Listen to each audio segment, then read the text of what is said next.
This is your workout B. Just like workout A, it has 2 4 exercise complexes. We're doing them AMRAP style. So you're going to set your timer for 12 minutes, perform 12 reps of each exercise in complex one after the other.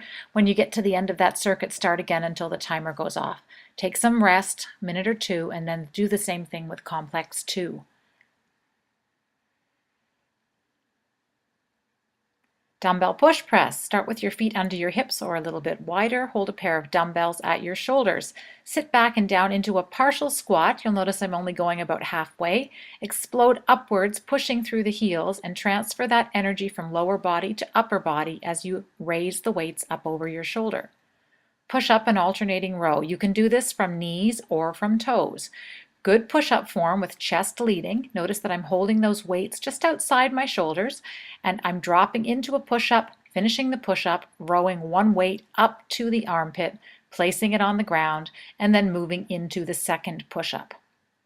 Here you can see from a high push-up position, one of the things I do with this exercise is take my toes a little farther apart than I would with a normal push-up. It helps trying to keep my body straight and not rotating through the hip.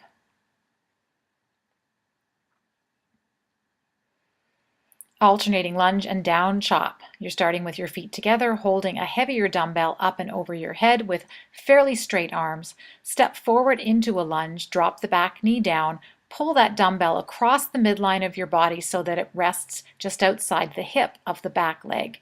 Here you can see from the side. I'm keeping my torso tall, I'm keeping my eye focus forward, and I'm trying not to rotate through the hip as I bring the weight across the midline. Star jumps. These are the opposite of jumping jacks. Remember when you were a cheerleader way back when? Exploding upwards with those hands coming out across the body and feet out to the sides, landing softly. Complex 2.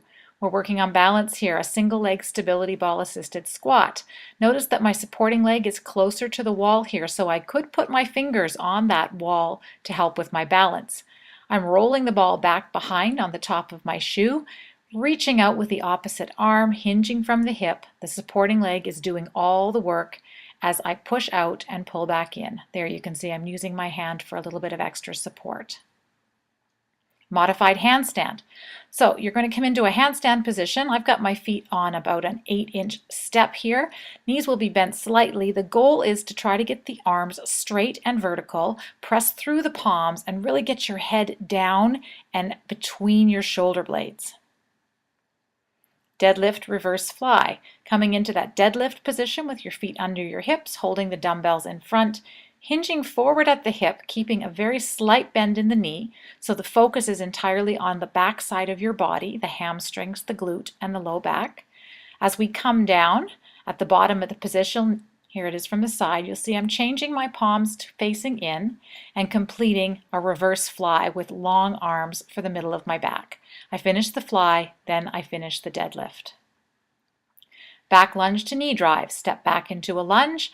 As you pull the leg forward, explode up so you catch a little bit of air under that supporting foot. Notice how I'm using my arms as a counterbalance and helping me to get a little bit of power through my hip. Do all reps on one side and then switch legs and complete them on the other side.